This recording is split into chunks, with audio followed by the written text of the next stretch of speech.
नमस्कार। आकाशवाणी जयपुर अजमेर से प्रस्तुत हैं प्रादेशिक समाचार।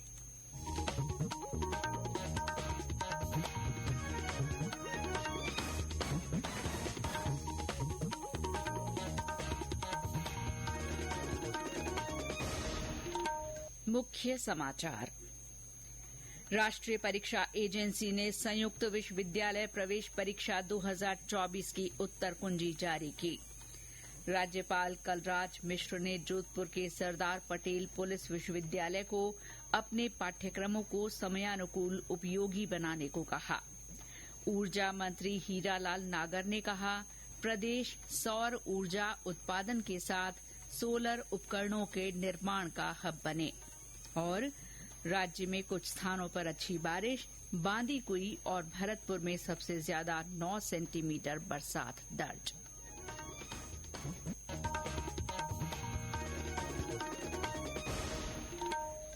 समाचारों के साथ मैं शीला चावला और अब समाचार विस्तार से। राष्ट्रीय परीक्षा एजेंसी ने संयुक्त विश्वविद्यालय प्रवेश परीक्षा 2024 की उत्तर कुंजी जारी कर दी है। विद्यार्थी उत्तर कुंजी पर कल तक आपत्ति दर्ज करा सकते हैं। 1 सप्ताह के भीतर परिणाम घोषित होने की संभावना है। ये परीक्षा पहली बार हाइब्रिड आधार पर आयोजित की गई थी। 15 विषयों के लिए परीक्षा पेन पेपर पर आधारित थी, जबकि अन्य 48 विषय कंप्यूटर आधारित थे। इस वर्ष 261 केंद्रीय, राज्य, डीम्ड और निजी विश्वविद्यालयों में स्नातक पाठ्यक्रमों में प्रवेश के वास्ते आम प्रवेश परीक्षा के लिए 13,40,000 से ज्यादा विद्यार्थियों ने पंजीकरण कराया था। सर्वोच्च न्यायालय नीट यूजी परीक्षा से संबंधित कई याचिकाओं पर सुनवाई कर रहा है। इनमें नीट 2024 परीक्षा में अनियमितताओं और कदाचार के आरोप तथा नए सिरे से परीक्षा आयोजित करने का निर्देश देने की मांग वाली याचिकाएं भी शामिल हैं। मुख्य न्यायाधीश डीवाई चंद्रचूड़, न्यायमूर्ति जेबी पारदीवाला और न्यायमूर्ति मनोज मिश्रा की पीठ कुल 38 याचिकाओं पर सुनवाई कर रही है। पीठ सबसे पहले उन याचिकाओं पर सुनवाई करेगी जिनमें गड़बड़ी के आधार पर पूरी परीक्षा को चुनौती देते हुए दोबारा परीक्षा कराने की मांग की गई है। इसके बाद एनटीए और केंद्र की दलीलें सुनी जाएंगी। इससे पहले शीर्ष अदालत के समक्ष दायर एक हलफनामे में केंद्र और राष्ट्रीय परीक्षा एजेंसी एनटीए ने कहा कि परीक्षा में गड़बड़ियों के किसी भी सबूत के अभाव में परीक्षा दोबारा आयोजित करने की कोई आवश्यकता नहीं है। नई परीक्षा से लाखों वास्तविक उम्मीदवार प्रभावित होंगे। सर्वोच्च न्यायालय ने केंद्र को निर्देश दिया है कि वो राज्यों और अन्य हितधारकों के साथ परामर्श करके महिला कर्मचारियों के लिए मासिक धर्म अवकाश पर एक मॉडल नीति तैयार करे।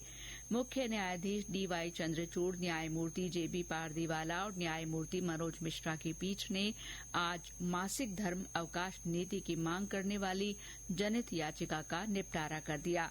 महिला और बाल विकास मंत्रालय को इस पर एक नीति तैयार करने के लिए हितधारकों के साथ बैठक आयोजित करने का निर्देश दिया गया। पीठ ने कहा कि नीति से जुड़ा ये मुद्दा अदालतों के संज्ञान का मुद्दा नहीं है। महिलाओं को ऐसी छुट्टी देने पर अदालत का निर्णय प्रतिकूल और हानिकारक साबित हो सकता है, क्योंकि नियोक्ता उन्हें काम पर रखने से बच सकते हैं। शीर्ष अदालत ने आगे कहा कि ये निर्देश राज्य सरकार को मासिक धर्म अवकाश की नीति पर स्वतंत्र निर्णय लेने में बाधा नहीं बनेगा। प्रदेश में आकांक्षी जिलों और आशान्वित ब्लॉक्स में संपूर्णता अभियान के तहत विकास संबंधी 6 सूचकांकों को लेकर गंभीर प्रयास किए जा रहे हैं। इसी क्रम में शाहपुरा जिला कलेक्टर राजेंद्र सिंह शेखावत ने जिले के कोटड़ी आशान्वित ब्लॉक में चल रहे अभियान की जानकारी दी। 6 पैरामीटर्स में हम पिछड़े हुए हैं। सारे पैरामीटर्स में इन्होंने एक बार योजना बनाई है, कैलेंडर बनाया है कि अगले 3 महीने के अंदर हम इनको 100% अचीव कर सकें। उसके लिए जन जागृति के लिए हमने कोशिश की है कि एक रथ भी बना के पूरे जहां शॉर्टेज है वहां हम जाके चेकिंग कराएं। हमारी प्रॉब्लम यहाँ है क्या कि स्टाफ की प्रॉब्लम है, इसलिए हमने ये प्लान किया कि एक रथ बना के आसपास की स्टाफ को उसमें बैठा के उन गाँवों में जाके जहां वीक है उसको स्ट्रेंथन करें और आने वाले टाइम में इनको 100% दें। राज्यपाल कलराज मिश्र ने कहा है कि सरदार पटेल पुलिस सुरक्षा और दांडिक न्याय विश्वविद्यालय कृत्रिम बुद्धिमत्ता एआई का अपराध अनुसंधान में सकारात्मक उपयोग करे। उन्होंने विश्वविद्यालय का आह्वान किया कि वे अपराध विज्ञान से जुड़े विभिन्न अनुशासनों में उत्कृष्ट शोध और प्रभावी पुलिस शिक्षण के लिए काम करें। राज्यपाल आज जोधपुर स्थित सरदार पटेल पुलिस सुरक्षा और दांडिक न्याय विश्वविद्यालय के तीसरे दीक्षांत समारोह को संबोधित कर रहे थे। राज्यपाल ने कहा कि सूचना और संचार प्रौद्योगिकी के युग में साइबर अपराध सहित अन्य अपराधों में तेजी से बढ़ोतरी हो रही है। अपराधी तकनीक का इस्तेमाल करने लगे हैं। ऐसे में स्मार्ट पुलिसिंग आज के समय की सबसे बड़ी जरूरत है।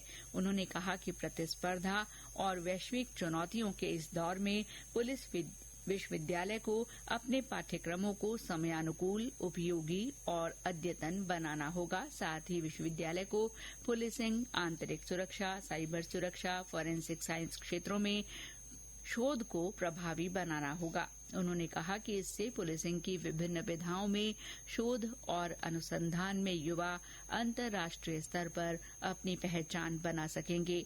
समारोह में राज्यपाल ने 10 दीक्षार्थियों को गोल्ड मेडल दिए। विश्वविद्यालय द्वारा पहली बार 6 दीक्षार्थियों को पीएचडी की उपाधि दी गई। समारोह में गृह राज्य मंत्री जवाहर सिंह बेढ़म भी मौजूद रहे।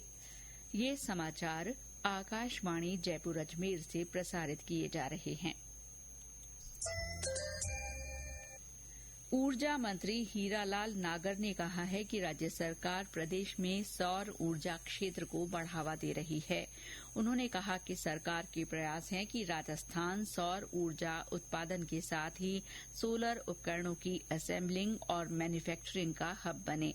ऊर्जा मंत्री आज जयपुर में राजस्थान सोलर एसोसिएशन की ओर से आयोजित भारत सोलर कंपोनेंट एक्सपो को संबोधित कर रहे थे।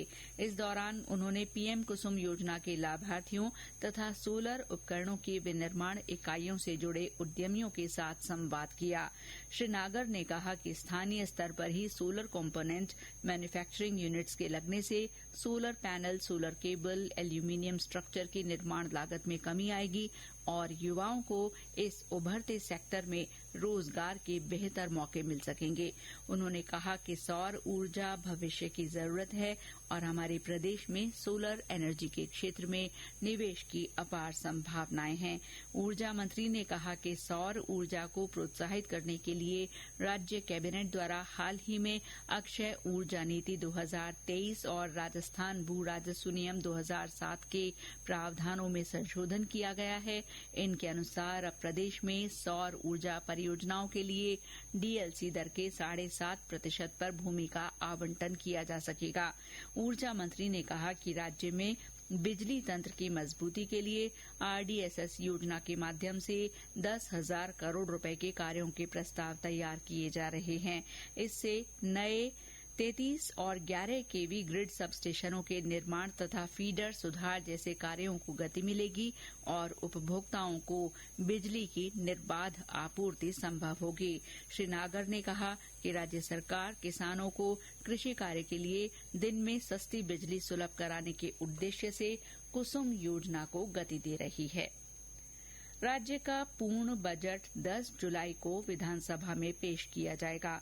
बजट को लेकर प्रदेश के विभिन्न वर्गों की अलग अलग अपेक्षाएं हैं। वस्त्र नगरी के नाम से विख्यात प्रदेश के भीलवाड़ा शहर के लोगों ने भी बजट को लेकर अपनी उम्मीदें जताई हैं। यहां के उद्यमियों और आमजन ने बिजली दरें और वैट की दरें कम करने तथा भीलवाड़ा में ओवर ब्रिज बनाने सहित कई अन्य मुद्दों के संबंध में अपनी अपेक्षाएं जाहिर की हैं। हमारे को महती आवश्यकता ये है कि विद्युत दरों के अंदर कमी की जाए, क्योंकि विद्युत दरें पूरे प्रदेश के अंदर ही नहीं है, पूरे राष्ट्र के अंदर राजस्थान में सबसे अधिक है। उसको देखते हुए यहाँ से पलायन करने की भी संख्याएं बढ़ती जा रही है लोगों के उद्योग की, और नए उद्योग की स्थापना कमजोर होने लगी है। कि सरकार आने से पहले एक वादा किया था कि हम पेट्रोल डीजल पर वेट कम करेंगे।